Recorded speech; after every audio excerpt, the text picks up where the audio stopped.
Já a seguir não perca o segundo trabalho de Hércules, um podcast onde calha para matar saudades da infância.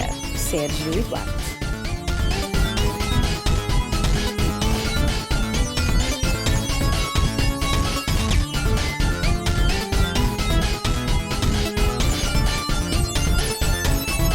Olá a todos e bem-vindos a mais um episódio do segundo trabalho de Hércules. Estão comigo Duarte e o Sérgio e Bueller.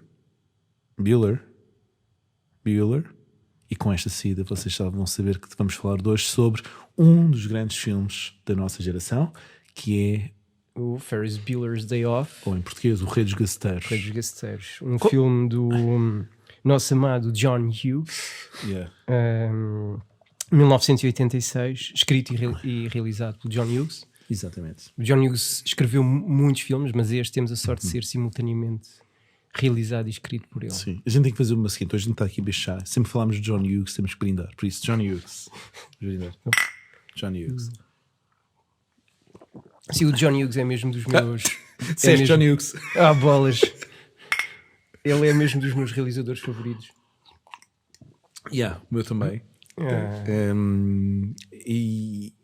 Pá, ele produziu tanta coisa que nós amámos sempre. Exato. Pá, realizados por ele, não são muitos, são pá, 8 filmes. Sim, são poucos filmes, mas todos geniais. Mas escritos, estamos a falar de mais de 50 obras escritas por ele.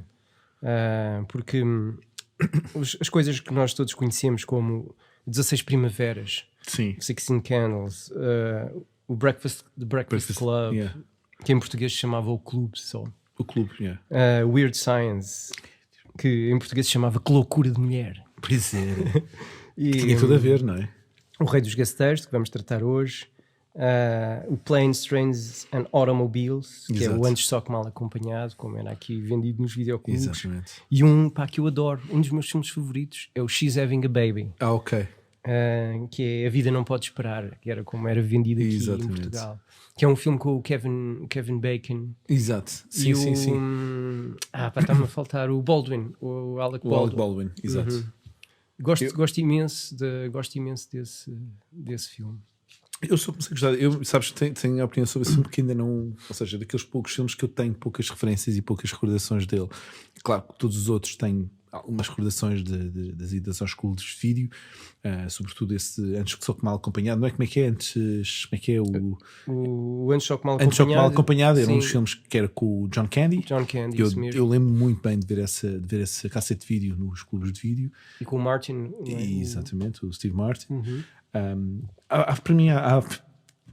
Para mim, vamos brindar, o John Hughes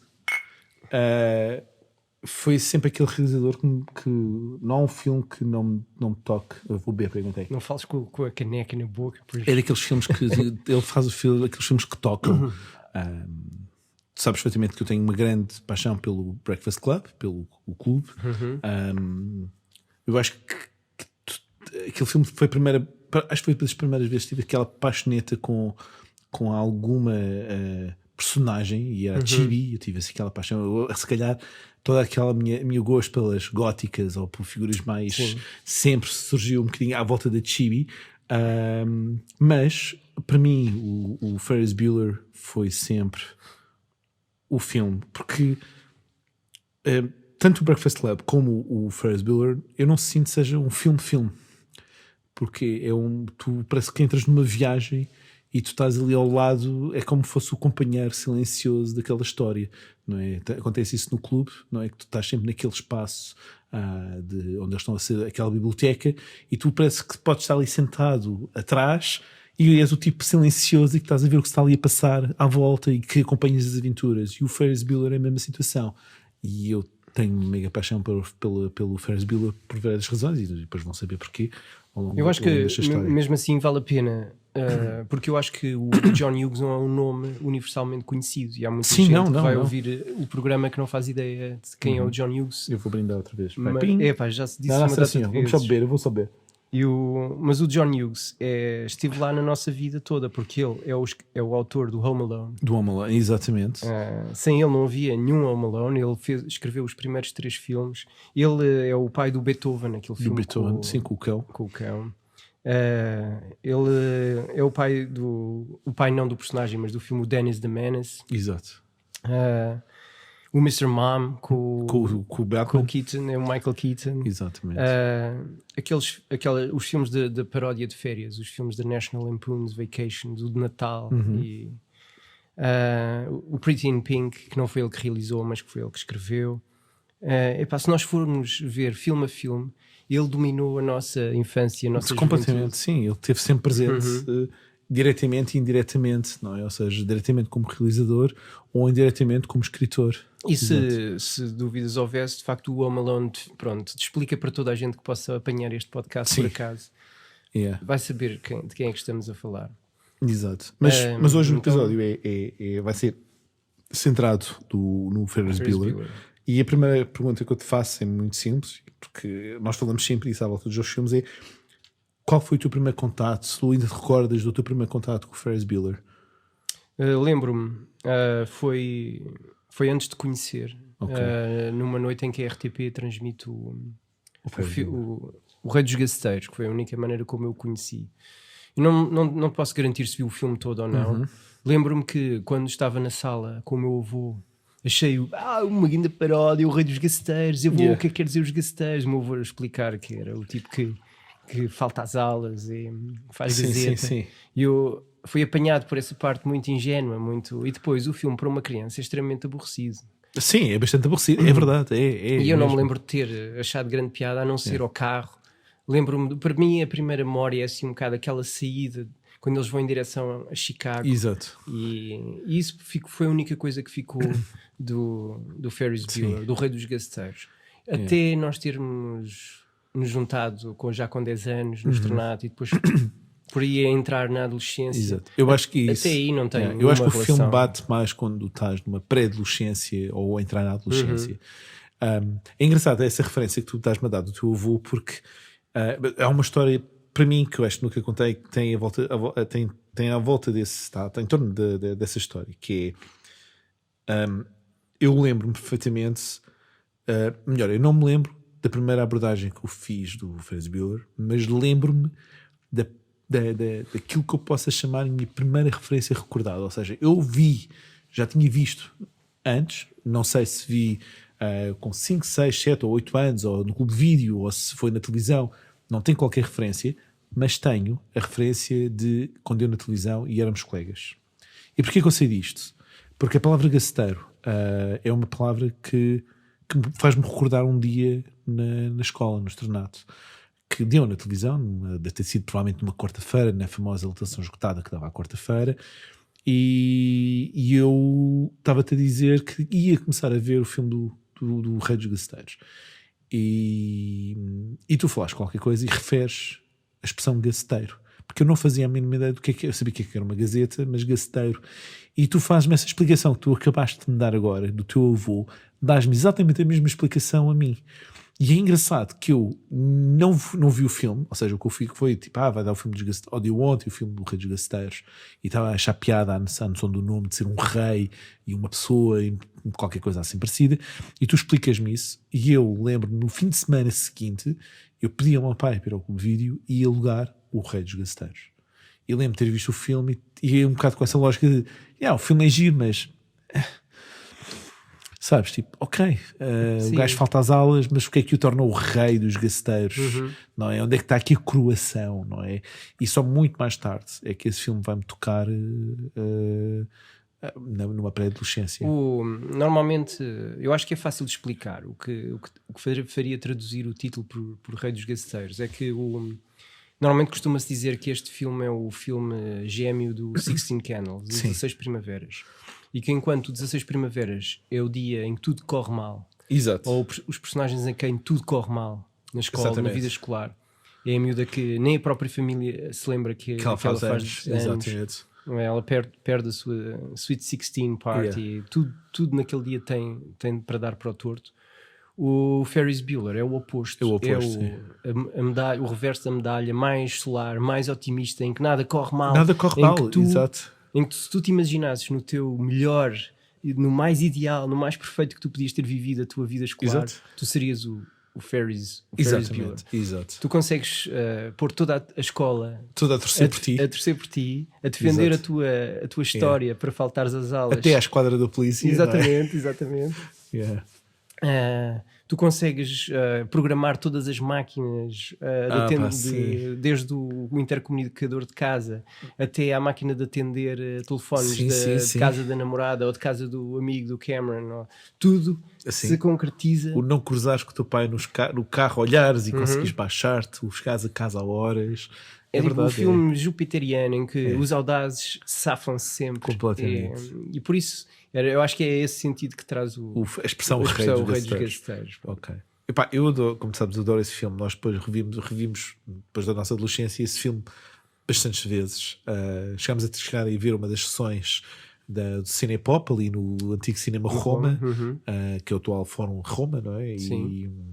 E fomos lá rever o filme e para mim ainda é um dos filmes que aguenta-se muito bem. É um filme que eu posso ver hoje ou amanhã ou daqui a 10 anos e sinto que o filme continua super consistente. Eu divirto-me sempre a ver o filme, sabendo quase etapa a etapa o que se está a passar. E não é um filme que me custa rever, não é aquele filme que ok, agora vou ter que rever, ou está a dar na televisão e não tenho mais nada para fazer e vou ver o filme. É um filme que dá muita estaleca e vontade. Para ti, alguma vez vias o filme por ser um filme do Matthew Broderick, por ser o mesmo ator de alguns dos filmes que nós tínhamos consumido em miúdos ou não? Eu lembro-me de... É engraçado, eu cheguei a ver filmes do Matthew Broderick com referências dos Rei dos Gasteiros, mas não ao contrário, ou seja, não fui ver o filme de porque é o Matthew Broderick do War Games ou o Matthew Broderick do Project X não, eu vejo mais o ator do Ferris Bueller, o gajo do War Games é o Ferris Bueller, sabes? E é quase sempre a referência que ele, no momento em que ele está a falar, o timbre de voz, a primeira coisa que me vem logo à cabeça é Ferris Bueller. Eu acho que só há um filme do Matthew Broderick que eu não consigo associar ao Ferris Bueller, que é aquele baseado na peça do Mel Brooks, que é dos Produtores, em que ele faz uma pessoa muito nervosa, muito coitado, sempre sofredor, e o tom de voz dele muda um bocadinho e tu não sentes aquela energia Ferris Bueller. Agora quase todos os outros, mesmo que ele não faça um papel de uma pessoa com sucesso, ele consegue sempre ser o Ferris Bueller no meu tom mental de associação. Para mim o War Games era o que mais me vinha à memória quando eu pensava no Ferris Bueller. Acho que era o único filme que eu tenho ideia de ter consumido com mais intensidade antes de ver o Ferris Bueller. Eu também passei pelo a Lady Hawk, que me lembro de gostar de ver em miúdo, que é feito apenas um ano antes do Ferris Bueller. Mas o War Games era aquele filme que eu acho que toda a gente em casa gostava de ver. Porque é um filme que os adultos também seguem muito bem. É um filme fácil de ver por adultos, é verdade, é verdade. E é um bocado tipo de filme que passava muito nos anos 80 de ser um filme quase como um ET. É um filme para o adulto ver, porque faz divertir, mas o miúdo também vai ver e vai gostar. E há uma coisa que os jogos de guerra quase que te preparam para um Ferris Bueller, porque é um miúdo que tem muitos recursos em casa. Ferris Bueller. O gajo tem uma parafernália de computadores e de conectores e modems e isso não era... E sabe piratear, não é? O gajo pirateia, sabe programar. O gajo vai piratear a nota não, o número de faltas, não é? As notas, ele vai mudar as notas da Shiri e dele próprio. Aliás, a relação dele com a miúda, acho que é a Jennifer, começa porque eles os dois são os que têm pior nota num teste de biologia ou qualquer coisa. E ela está a reclamar, dizer, vamos estar os dois presos na Summer School. Sim, Summer School, E ele diz, não, isso a mim não me vai acontecer. Mas como é que tu planeias safar-te disso? E ela, se quiseres, dá-me boleia e eu mostro-te. E então ela dá-lhe boleia até casa. E ele lá começa a mudar as notas deles no computador, entra no computador da escola e ela não quer. Ela diz que não. Sim, agora estavas a falar disso, tipo, eu não vi isto no Ferris Bueller, tipo, não, estás a falar do War Games. Um jogo de guerra, sim. Eu estava tipo, mas eu nunca ouvi isto, onde é que está estas referências no Ferris Bueller? Mas para mim aquilo foi a primeira vez que eu acho que contacto com esse canon, esse lado um bocadinho canónico do Matthew Broderick, como sendo o puto que tem tudo. Era aquele puto que na escola nós todos queríamos ser. Porque o gajo, seja na forma do Ferris, seja na forma do já não me lembro do personagem do Wargame, como é que se chamava? Era o David. Ele é o tipo que tem acesso. Sim, toda a melhor maquinaria. Claro que o Ferris Bueller leva isso ao extremo, em que o gajo tem uma guitarra Rickenbacker, tem sintetizadores que custam mais que um automóvel. Mas o que é mais cómico é que o gajo queixa-se de tem esta idade, mas não tem um carro. Não sim, é? Tipo, a minha irmã recebeu um carro, eu recebi um computador. É isso mesmo. É isso mesmo. Agora, sabes, eu sempre achei que devíamos responder à pergunta: porquê é que nós trazemos um filme do Ferris Bueller para um podcast sobre memórias? E o que é que nos liga nas nossas histórias ao Ferris? Eu acho que ali tem muitas referências. Eu acho que é o Ferris Bueller, no meu caso, e a gente já falou isso algumas vezes, que é ele na nossa infância, e como falei agora há pouco, não temos muitas referências porque é um futuro próximo. E nem sequer nós estamos a viciar, nem estamos a pensar em ser adolescentes. Mas depois, quando estamos naquela pré-adolescência, o olhar para o miúdo famoso ou para o miúdo da turma, né? A figura da turma, era uma coisa que qualquer criança, qualquer jovem desejava. E é claro que eu nunca desejei ser o jock, não é? O desportista ou o tipo que dá-se bem com as miúdas e isso tudo. Não, mas como Ferris Bueller eu gostava, que era um tipo super, sabes, super gracioso, super, sabes, à vontade, conhece toda a malta, conhece todos aqueles miúdos da escola, e a sorte descomunal do gajo poder, ok, vou dar umas aulas e vou-me divertir pela cidade. E isso era uma coisa que eu adorava ser quando era miúdo, tipo, quando for adolescente, melhor, durante a minha adolescência, eu queria ser o Ferris Bueller. E mesmo mais tarde, durante a minha fase adulta, tu pensas muitas vezes que é o contrário, que é enquanto és miúdo estás a ver isso como podia ser o Ferris Bueller. Quando chegas a ser adulto se eu tivesse feito as coisas do Ferris Bueller, como é que teria sido a minha vida? Como é que teria sido a minha fase na escola, na Rainha, quer dizer, na Rainha, na verdade, porque eu só estive no Externato e depois estive no Rainha da Leonor. E isso é engraçado fazer o jogo mental. Eu sou da opinião que, pelo facto de nós termos vivido nas Avenidas Novas e termos contactado até com bastantes miúdos que, sendo filhos únicos ou tendo irmãos, vinham de famílias muito abastadas. Sim, nós conhecemos muitos Ferris Buellers. Muitos Ferris Buellers, ou seja, estamos a falar e nós próprios fomos Ferris Buellers para outros miúdos menos abastados que nós. Sim. Mas nós estamos a falar de uma geração, um bocado a latchkey generation, a geração chave na mão, que passava muito tempo sozinho. Podia sair e entrar em casa quando queria. Era muito difícil até apanharem-nos se nós faltássemos a certas aulas. Era muito fácil ser dono da cidade durante o dia. Os nossos pais, todos eles trabalhavam, às vezes até horas tardias. E nós conhecemos muitos miúdos que, sendo mais abonados, tinham ótimos aparelhos, fossem instrumentos musicais, fossem computadores. Sim. Computadores era muito comum. Nós somos aquela geração em que o computador torna-se mais um utensílio doméstico até, não é? Deixa de ser um objeto de luxo e passa a ser um objeto que todas as casas têm, não é? E nós sabemos que, para não dar nomes de figuras públicas, mas a história de certos miúdos da geração dos hackers aqui em Portugal, que vindo justamente desse contexto de uma grande liberdade conferida por uma família que está muito ausente em casa, que deixa os miúdos livres para fazerem cópias piratas de videojogos, para arranjarem maneiras de fazerem chamadas não pagas, ou arranjarem cartões de crédito de listas internacionais. Mas eu também me lembro muito do caso do rapaz que era praticamente um vizinho meu. Ele não vivia, ele tinha a avó a viver ao meu lado, mas que era um tipo que também estava cheio de recursos. Foi o primeiro miúdo que eu conheci com um dos Macs originais em casa. Que tinha aulas musicais, era ótimo em mais de metade dos instrumentos de uma banda de rock.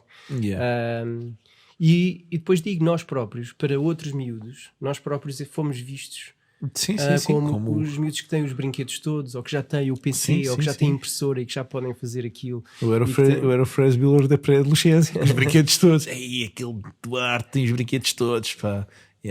Agora, onde tu nunca foste o Ferris Bueller É que tu eras muito bem comportado nas faltas. Eu era estupidamente bem comportado.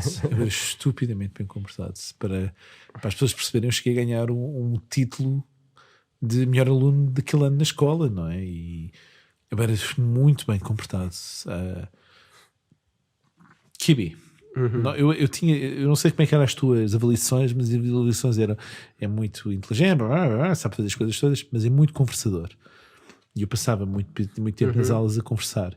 E nós temos várias histórias um bocado, não digo Ferris Bueller, mas nós temos aquelas nossas fases de estarmos a terem-nos afastar porque já não parava de falar os dois na turma, sobretudo nas aulas de inglês. Eu no tempo do externato não me lembro de haver qualquer avaliação minimamente coerente do nosso comportamento, porque aquilo era um ambiente muito caótico. Sim, mas eu depois no Rinha tive muito isso, mas é muito conversador. Lembro-me, porém, de uma vez, de uma reunião com a diretora da escola, já aquela diretora estouvada que entrava em agressão com a filha, com etc. A filha, exatamente. Mas nessa fase, lembro-me de uma reunião com o meu pai em que eu estava presente e da diretora da escola dizer ao meu pai que eu era um miúdo muito infantil. Na altura, aquilo pareceu-me ridículo. Tipo, estamos a falar de um miúdo com 11, 12 anos. O que é que é suposto ser? Mas eu hoje percebo. Ou seja, ela estava no fundo a referir-se a que nós tínhamos muito pouca vontade de ser adultos, muito pouca vontade de ascender ao grupo que já queria passar por adolescente ou por adulto. Nós estávamos perfeitamente felizes com as nossas tartarugas ninja. Nós tivemos assim até aos 18. E isso hoje percebo. Sim, eu percebo. Mas a palavra infantil é muito agressiva. Então, para ouvir os pais também, se calhar, é um bocadinho tipo. Hoje eu percebo. Na altura pareceu ridículo simplesmente pelo facto de estarmos a falar de um miúdo de 11 ou 12 anos. Sei que um miúdo de 11 ou 12 anos vai ser. Mas se nós pensarmos o nosso trio e mais 2 ou 3 dos nossos amigos próximos, nós não tínhamos nenhuma vontade de ascender a comportamentos de adolescentes. Não, nada. Zero. E isso é verdade. Se tu comparares com os Casimiros ou com os Brunos ou com essa malta, nós estávamos muito estamos a milhas. É por isso que eu acho que é por essa razão e por outras, e nós já falámos isso várias vezes, de não alcançar o estatuto de Ferris Bueller no secundário, é porque nós continuávamos a ter esse tipo de comportamento, nós continuávamos a viver no nosso mundo, não digo infantil, mas no nosso mundo criativo e mental, e de brincadeiras e de jogos e de parvoíce e de comédia, não é? Quem que mais conhecias da turma que era capaz de estar a fazer uma piada parva e estar a chorar numa sala de aulas, a rir? Só conheço 2 pessoas, eu e tu, mil e uma coisas. Por acaso é engraçado, há várias histórias que recordo-me bem da nossa não alcançar Ferris Bueller, não é? Não ser Ferris Bueller, mas ser Ferris Bueller, que é, tu deves recordar daquela história da história da aula de inglês, da professora a dizer que nós não queríamos ter uma excelente nota nas provas, e estávamos no quê? No secundário, estávamos no quê? 10º ano, provavelmente, e ela disse: vocês nunca vão conseguir ter grandes notas em inglês porque vocês estão sempre desatentos e tal, e tu tiveste 20, não foi? Eu tive 18, uma coisa assim parecida, porque líamos muito inglês e aquelas aulas para nós eram mais paródia. E depois foi as aulas também de desenho que tínhamos as professoras a dizer: vocês estão sempre os dois na paródia, quando vocês chegarem às nacionais ou às globais vocês vão sofrer. E depois também tivemos grandes notões e foi tipo, mas o de inglês lembro que tu chegares e dizes 20! Eu acho que isso era mais provável acontecer de facto com as aulas de inglês do que com as de artes, porque nós, como fazíamos muitas horas de desenho, destacávamos relativamente cedo. Rápido, e não criávamos muito ceticismo nos nossos professores. Não, de artes não, mas eu acho que o problema das artes era nós fazíamos muitos desenhos, mas muitas vezes não os concluíamos, estávamos sempre a... Sabes, estamos a meio de um, já estamos a começar o segundo e não perdíamos muito tempo na coloração. Talvez. Eu era lento. Mas te lembras, havia muita malta que pintava muito e fazia lá os golfinhos e os cavalinhos e pintava as secarinas e essas coisas todas, e estávamos a acabar a linha do pé da figura, já estávamos nós tipo, ok, coloração, próximo, não há coloração, vamos passar para o próximo desenho. Isso acontecia, e eu acho que esse fator foi que também nos levou a alcançar Ferris, porque... Eu senti que o meu dia Ferris começou quando tu já não estavas no Externato Alvalade. E tu ouviste pão. E eu comecei a dar muito. Eu continuei amigo do Tiago, porque o Tiago ainda lá ficou 1 ano. E eu fiquei mais 2 para além de ti e mais 1 para além do Tiago. Portanto, eu fiquei até o 8º ano. E nesses 2 anos, quando tu foste embora, a minha amizade transitou muito para o Nuno, que ao contrário de nós, era muito menos infantil no aspecto de não querer ser adolescente. O Nuno era um miúdo que tinha muita ambição para começar a portar-se mal e sair daqueles partilhos de totó. Exato. E as primeiras faltas não digo dia inteiro, mas em alguns casos dia inteiro e noutros casos de meio-dia, começaram-se a dar com o incentivo dele. E então há um dia que para mim é o meu dia Ferris Bueller, que é o dia em que nós decidimos skip class, à tarde não vamos, então, a partir da hora da almoço o dia é nosso. E de repente houve um silêncio sobre Zoom, pão, vou faltar às aulas, pão. Nós decidimos ir passar a tarde no Centro Comercial das Amoreiras, fazer a viagem sozinhos, ir, fosse às lojas de kids, fosse ir almoçar ao Garden Burger, que foi efetivamente onde nós almoçámos, e é um dia sem desculpas, vamos só curtir. E esse foi entre aquele misto de nervos, de apreensão, vamos fazer uma batota um bocado que nos pode custar caro se os nossos pais souberem, termos sido apanhados pela mãe do Tiago junto à Pastelaria 2000, que foi o ponto de encontro. Ou seja, nós fizemos a saída do Externato tal e qual, como uma saída normal, não saímos juntos, cada um foi na direção habitual de sua casa e combinámos um ponto de encontro já suficientemente longe da escola, casas e da escola, que foi a antiga Pastelaria 2000. Exato. E nesse momento, o que era muito provável, obviamente, porque a senhora trabalhava mesmo ali ao lado, nós fomos cruzados pela mãe do Tiago. E tu pensaste, porque é que ele não foi ao que vi? Que nos perguntou o que é que nós estávamos ali a fazer.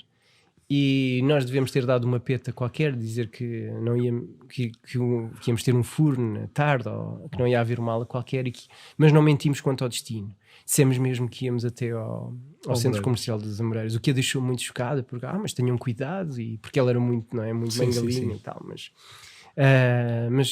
eu lembro que esse foi o dia, de facto, aquela sensação de subir a Brancão em direção às Torres das Amoreiras e começares a ver o mini skyline americano à portuguesa que nós tínhamos aqui.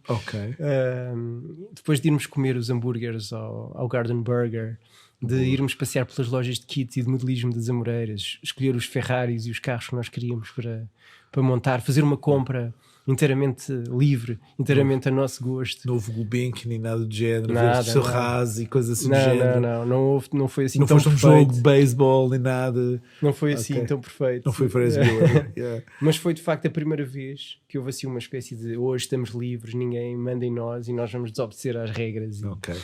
Isso é fixe. Eu sabia dessa história, não sabia todos os detalhes, mas sabia dessa história. Para mim, o maior dia foi Ferris Bueller, que é completamente contrassenso e completamente o oposto ao teu, e foi contigo. Foi um dia que nós faltámos a materiais e técnicas de expressão plástica para ficarmos no café. Pão. Mas ainda éramos muito acrescidões.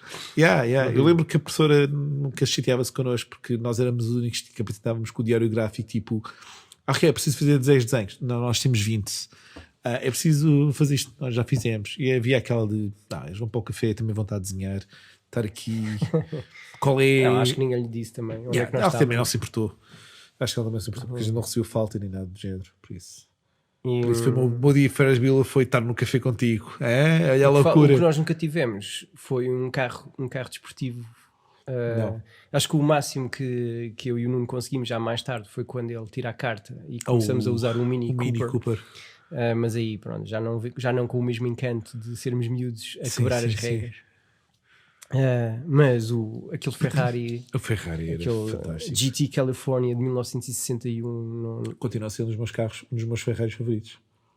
Eu adoro esse Ferrari, é muito fixe. Eu como disse no início, eu gosto muito desse filme e falando de tudo, desde mesmo até nos dias de hoje, e nós já falámos disso várias vezes, falamos um bocado até o início do Ferris Bueller.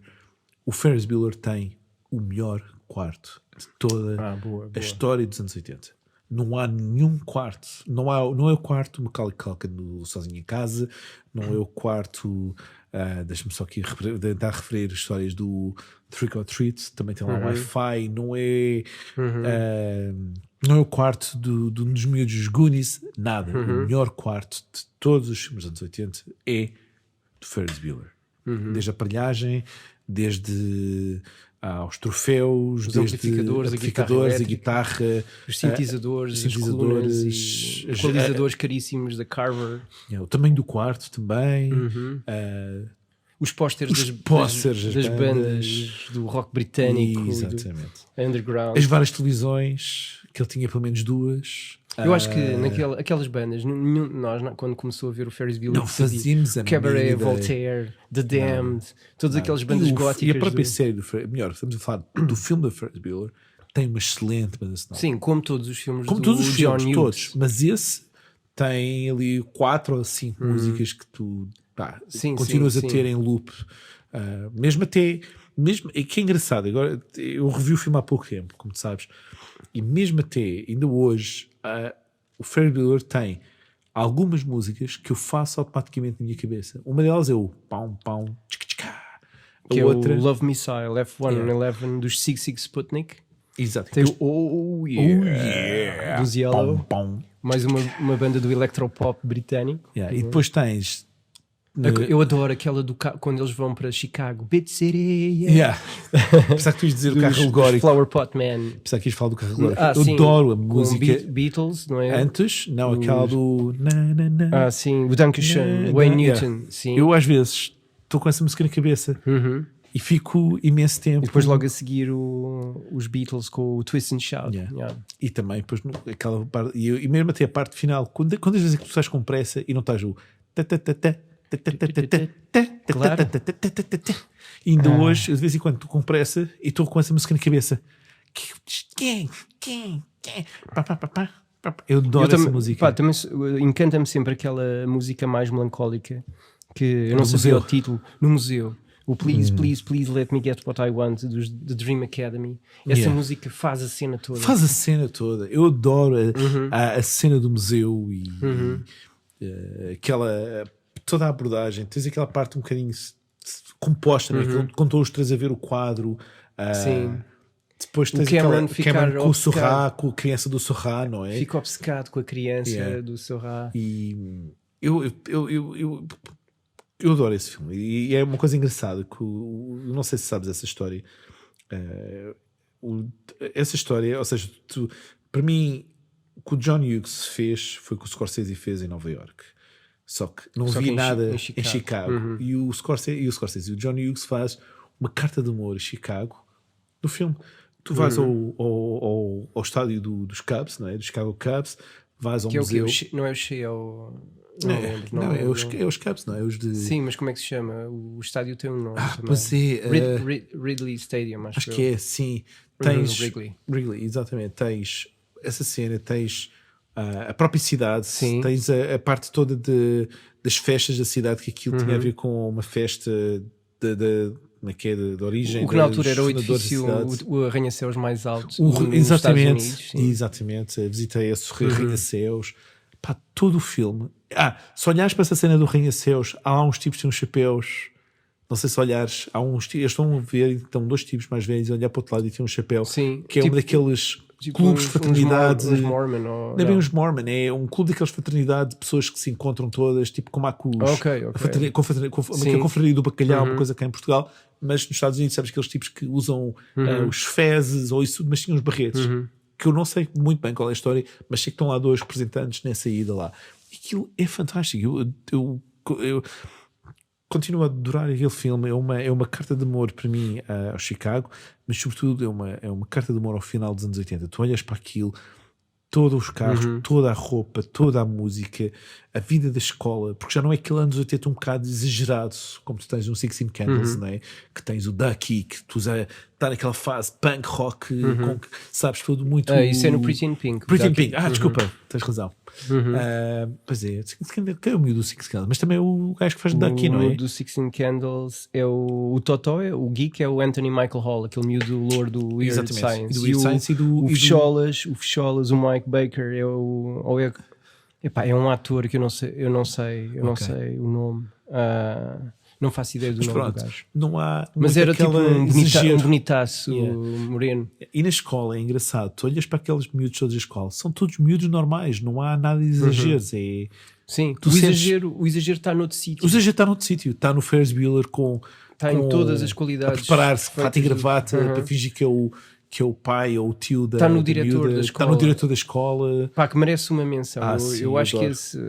Que esse ator, o Jeffrey Jones, que faz o Ed Rooney, o Dean of Students, eu tenho que mencionar.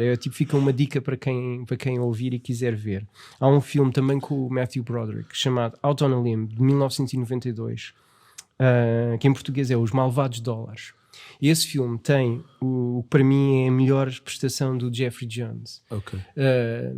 Tudo aquilo que é demais, talvez no Ferris Bueller, ali está perfeito. Ele faz dois personagens ao mesmo tempo. Sim. Dois criminosos gêmeos. Um deles consegue ficar respeitado pela comunidade e fazer o seu crime como mayor, e o outro é que vai preso. E depois há a revanche do irmão que vem, eu é que paguei a pena e tudo. E eu recomendo mesmo. O filme é uma merda. O filme é um filme que tem um argumento fracote, mas vale a pena só para a prestação para vermos outra vez o Ed Rooney. Temos que ver isso, temos que ver. Mas eu gosto imenso daquela dinâmica do diretor da escola com a secretária. Sim, sim, eu adoro. É uma personagem muito eu adoro a cena do telefone quando ele está, quando ele recebe o chamado, não é, de dizer que a tia tinha morrido, não é? Eu acho que eu vi o corpo dela, a avó da Sloan, o que vi o corpo dela e tal, e de repente você produz um cadáver e eu deixo a sua filha sair. Exatamente. E de repente o gajo já percebe que na verdade é mesmo estão a enganá-lo, mas ele percebe-se que calma lá. Porque ele pensava que era o Ferris Bueller que estava ao telefone. Mas o Ferris Bueller faz-lhe uma chamada telefónica a dizer que está doente. E então ele passa a achar, isto não é o Ferris, é mesmo o Mr. Peterson. E o gajo já tem que dizer mais uma coisa: You're an asshole! Não é? Eu adoro adoro. Assim como a secretária a descrever a popularidade do Ferris. Sim. Ele é fixe com os motorheads e os geeks e os wastoids ela arranja exato. E é aquela cena dela está à procura de um lápis e tem o lápis no cabelo, está sempre a tirar um lápis. Lápis na cabeleira. Exatamente. Eu adoro essa personagem também. Aparentemente aquela frase com que ela acaba a descrição de todos os grupos da escola que adoram o Ferris, que é aquela "He's a righteous dude", foi introduzido por ela própria e o John Hughes disse: "Pá, isso tem de ficar, isso tem de ficar". Está fixe. Está fixe. O filme, para mim, como estava a dizer, o filme é ótimo. E depois vamos falar a namoradinha do Ferris Bueller. A Mia Sara, que faz a Sloan Peterson. É engraçado que é a miúda gira da escola. É a miúda gira. Tu sabes perfeitamente que aquela miúda, todos nós já conhecemos uma daquelas miúdas, e da mesma maneira como nós queríamos alcançar um Ferris Bueller, era a miúda que nós gostaríamos de ter ao nosso lado. Claro. A miúda gira, a miúda cool, divertida, que entra nas brincadeiras todas. E é engraçado porque ela tem essa energia. É uma miúda que não é excessivamente bonita, mas também não é normal. Mas como as coisas do John Hughes, que eu gosto. John Hughes fazia muito esse lado da miúda normal. Essa continua a ter normal, mas é um normal bonito. Sim, é um normal idealizado. Mas onde é que ela baixa a normalidade? É quando se percebe que ela no fundo não está no patamar de perfeição do Ferris Bueller. Sim. De que para quem na vida nunca vai correr mal. Sim. Quando ela diz ao Cameron, o melhor amigo do Ferris, que também ela não sabe o que é que vai fazer da vida, não sabe o que é que vai estudar, não sabe que interesses tem. E esse momento é o momento em que traz os dois personagens, o Cameron Fry e a Sloan, a um nível de igualdade em que, há aquele miúdo lá que está ali no palco, no cortejo, a cantar os Beatles e depois existimos nós. Exatamente. Não sabemos o que a vida nos reserva, não sabemos o que é que vai acontecer, não temos interesses, não sabemos o que é que vamos fazer no ano a seguir. E na verdade, o Ferris Bueller também não é? O Ferris Bueller apenas quer continuar aquele estilo de vida. Mas o Ferris Bueller não está preocupado com isso. Não tem preocupação nenhuma. Sim, é mesmo, é um gajo. Ele representa o ponto idealista máximo da juventude. Claro. Depois eu também gosto muito da personagem da Jeannie, a Jeannie Bueller, a irmã do Ferris, que é uma personagem azeda todo o filme, até o momento em que encontra o Charlie Sheen. O Charlie Sheen, e de repente, sim. Sabes que eu há muitos anos atrás conheci uma amiga muito parecida com ela, e esta história é engraçada. Eu um dia fui passar férias assim a um lago, e era assim uma cena estranha, de repente estávamos a Lá vai. O Dirty Dancing. Vai começar. Depois agarrei-a no meio do lago e levei aos ares. Não, de brincar. Ela é engraçado. Eu nunca tive uma grande. Quem que nunca viu o Dirty Dancing? Toda a gente já viu o Dirty Dancing e toda a gente já. Ok, não toda a gente, mas muitas pessoas disseram: foi o Dirty Dancing, é o filme da minha vida. Nunca foi o filme da minha vida, mas eu ouvi várias vezes. Eu tendo uma irmã, é claro que tem que aturar toda aquele filmes miúdas, e o Dirty Dancing era um filme que era recorrente lá em casa. Por isso eu vi várias vezes o Dirty Dancing, mas nunca consegui ter o carinho que tenho pela irmã do Bueller que tenho com outra. A outra era tipo, é ficha, baby, mas é chata, pá. A outra era aquela miúda que nós conhecemos quando éramos adolescentes, aquela miúda um bocado tinha um irmão e super onde está com o meu irmão consegue tudo, é um idiota, é um parvo, isso tudo, mas ao mesmo tempo é uma miúda betinha, mas não é assim tão betinha, basta ter aquele switch que estava a precisar do bad boy, estava a falar do bad boy. Essa é uma cena completamente desconexa de tudo o resto, mas vale muito a pena para desmontar a personagem da Jeannie. Sim, completamente. E o Charlie Sheen faz um bad boy. Para mim é um dos melhores, tirando todo. Até digo já, entre a irmã do Charlie Sheen, a irmã do Ferris e o Charlie Sheen, eu gostava de ver mais vezes o Charlie Sheen como aquela personagem do que a irmã, estás a ver? Eu até gostava que houvesse uma spin-off só deles os dois, porque acho que era giro para ver aquele Charlie Sheen super, não é? Porque até é engraçado, é um tempo atrás que agora começou a dar outra vez nos canais de cabo, na Fox Comedy, começou a dar outra vez o Two and a Half Men, e às vezes olho para esse Charlie Sheen e penso, este é o Charlie Sheen que foi aquele Charlie Sheen. É o miúdo que cresceu, que de repente teve que, encontrar um equilíbrio, não é tipo, ok, agora faço um gandulo, ok, tenho que corrigir, subam para a música e faço um jingle, ganho uma mata de fortuna e agora vou andar numa vida fixa, beber álcool e drogas, mas agora tenho estatuto para não ser apanhado, não é? Porque eu sinto isso nesse mas o Charlie Sheen está fantástico e o único gajo diz a verdade na cara, não é? O gajo que lhe manda as indiretas todas e ela percebe-se que é uma miúda mimada e que tem tudo também, e que apenas sente-se uma concorrência desleal com o irmão, apenas isso, porque o irmão tem tudo, não é? Aquela relação dele dos pais de costas a falar com ela e ela dizer, vocês não me ajudam nada, se fosse... O Charlie Sheen também está lá para desmontar, que no fundo ela tem tudo e até mais do que o irmão tem. Exatamente. Quando ele diz, mas se quiseres também podes faltar às aulas, se é isso que está a incomodar tanto. Ele vai progressivamente desmontando todas as desculpas que a irmã tem para estar irritada com o irmão. É isso. Então, falta tu também, se queres, isso é assim tão importante. E ela vai ficando completamente desarmada. Ao ponto que no final ela a própria apoia, não é? Depois a irmã salvou, não é? Com o Rooney. Mr. Rooney, muito obrigado por ter trazido o Ferris. Nós estávamos todos tão preocupados com ele. Exatamente. Esse filme continua, para mim, continuo a dizer, é um dos filmes que tem tudo. Costuma-se apontar no... Acho que o próprio John Hughes fala que há muitas coisas no Ferris que ele quis inspirar-se na sua própria vida de liceu. O John Hughes começou a namorar muito cedo com quem ficou até ao fim da sua vida, a sua mulher. Ou seja, ele casou com a sua high school sweetheart, como se costuma dizer. E ele próprio também era normalmente o tipo que levava sempre um amigo no banco de trás, sempre para as saídas. E portanto há esse lado carinhoso dele. Ok, vamos levar os melhores dias da minha vida, mas ao pico, se eu conseguisse crank up to 11, não é? Tipo, levar ao máximo o melhor, a perfeição ideal do meu dia de liceu. Então seria o Ferris Bueller. Fixe. Pá, pá, o que é que podemos acrescentar mais?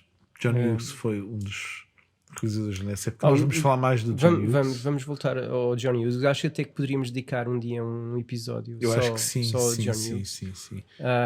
Porque a gente não tem assim tanta coisa para falar às vezes do Sixteen Candles, porque não é um filme que tenha sido tocado por mim, se quiseres. Podemos falar, mas não é assim. Eu acho que o Sixteen Candles é bom vendo como o tal reverso da medalha do Ferris. Sim. Também tens na mesma as cenas do school bus, do autocarro com os alunos. Sim. Repetes alguns desses pontos. Sim.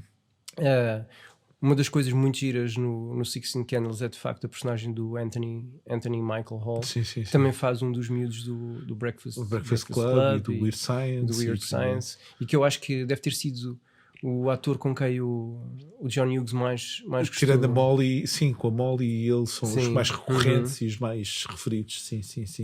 E depois a própria história de vida do John Hughes tem interesse. É muito interessante, sim. Eu acho que isso ele não é um gajo de formação de cinema, ele não é um gajo que tenha vindo de Hollywood.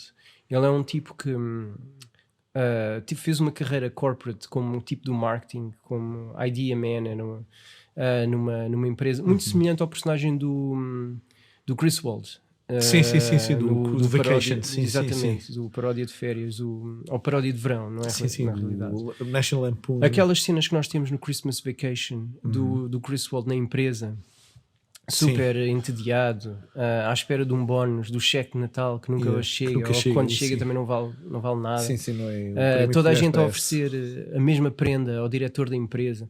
O John Hughes experienciou isso. Ele era um Griswold, também era um gajo que trabalhava no departamento de marketing de uma grande empresa, e deu-se conta aos 30 e tal anos que ele tinha que sair dali, porque senão ele ia em breve morrer. A sua vida não ia ser mais do que fazer campanhas da treta.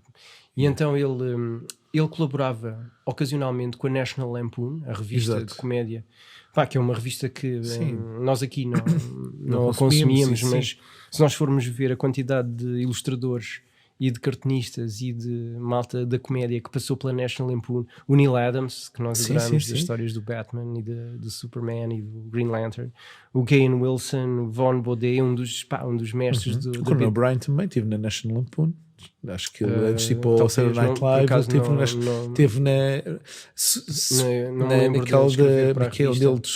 agora não lembro a universidade onde ele estudou, Yale talvez, ou tenho que ver isso. Acho que a universidade tinha, ou seja, eram deles os fundadores da National Lampoon.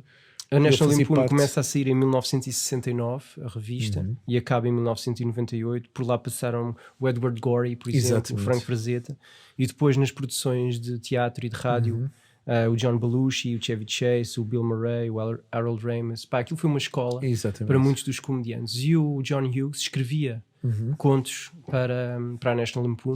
Quando se despede da empresa onde está, começa a colaborar mais definitivamente com a National Lampoon, de forma efetiva.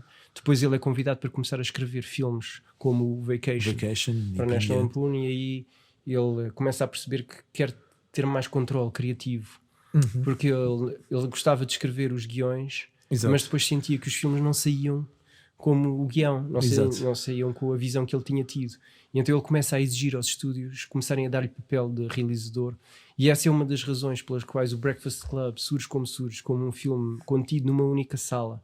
Que era, se vocês me derem o mínimo de um budget, eu só preciso de uma sala onde nós até podemos fazer as refeições da equipa, tudo no mesmo sítio, nós não precisamos de gastar dinheiro quase nenhum. E foi por aí que ele começou a convencer os estúdios a darem cada vez mais direção, cada vez mais liderança nos filmes. Porque ele é um gajo que não tinha nenhum apoio em Hollywood, ele não vinha de escola de cinema, não era amigo dos gajos de cinema. Sim, não tinha os contactos, não tinha o jogo de cintura que e ele é uma lição de vida importante para toda a gente, que é, se estás mal, muda-te. Exatamente, é verdade, se estás com mal com alguma coisa, segue. Que no fundo é um bocado a lição do Ferris Bueller, com aquela frase, não é? Do Life moves pretty fast. Exato. You don't stop and look around once in a while, you could miss it. Pois é. E assim a gente já pode despedir-se, não é? Combinado. Para ir com pau. E despedimos então com vamos já descansar o Hércules. E... Sigam-nos no Instagram, @o segundo trabalho de Hércules, e nas plataformas de podcast. Espalhem a palavra e deixem comentários. Enviem os links aos amigos todos. Vamos deixar o Hércules crescer. Exatamente. E até ao próximo episódio. Então vá, até uma próxima.